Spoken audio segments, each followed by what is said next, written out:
Okay, sorry about that. So part 2 of chapter 29, on slide 8, there are 2 quotes from it. The season, meanwhile, was drawing onward towards the equinox, and though it was still fine, the days were much shorter. The milk diminished with the approach of autumn.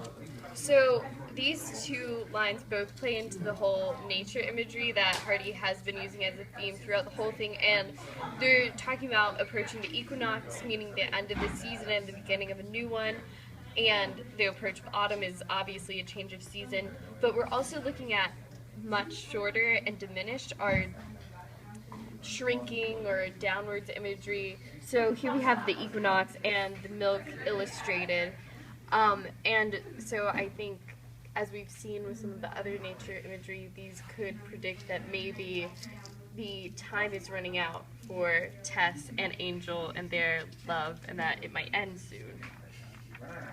Okay, so this is towards the very, very end of the chapter, and it is Tess and Angel riding off into the night together to deliver the milk. And the quote on the page says, "Not dressed for a drive, but Claire gently urged her." So this sort of illustrates the whole marriage situation they have going on right now, that Tess is really not prepared to be married.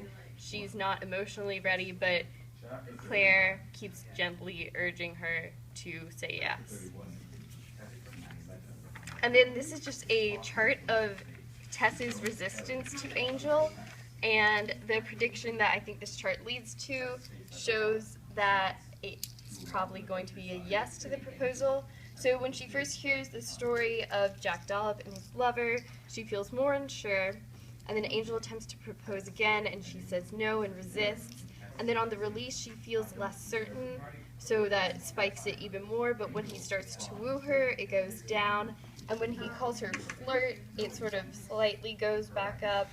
And then her attempt at self-immolation when she says, "Oh, the other girls would so much be better than me," that's sort of her last standby, her last, like, I have to do this thing, and so when he rejects that, her resistance goes down even more, and when they're riding off together, it's set up to look like they will be saying yes to the proposal. The end.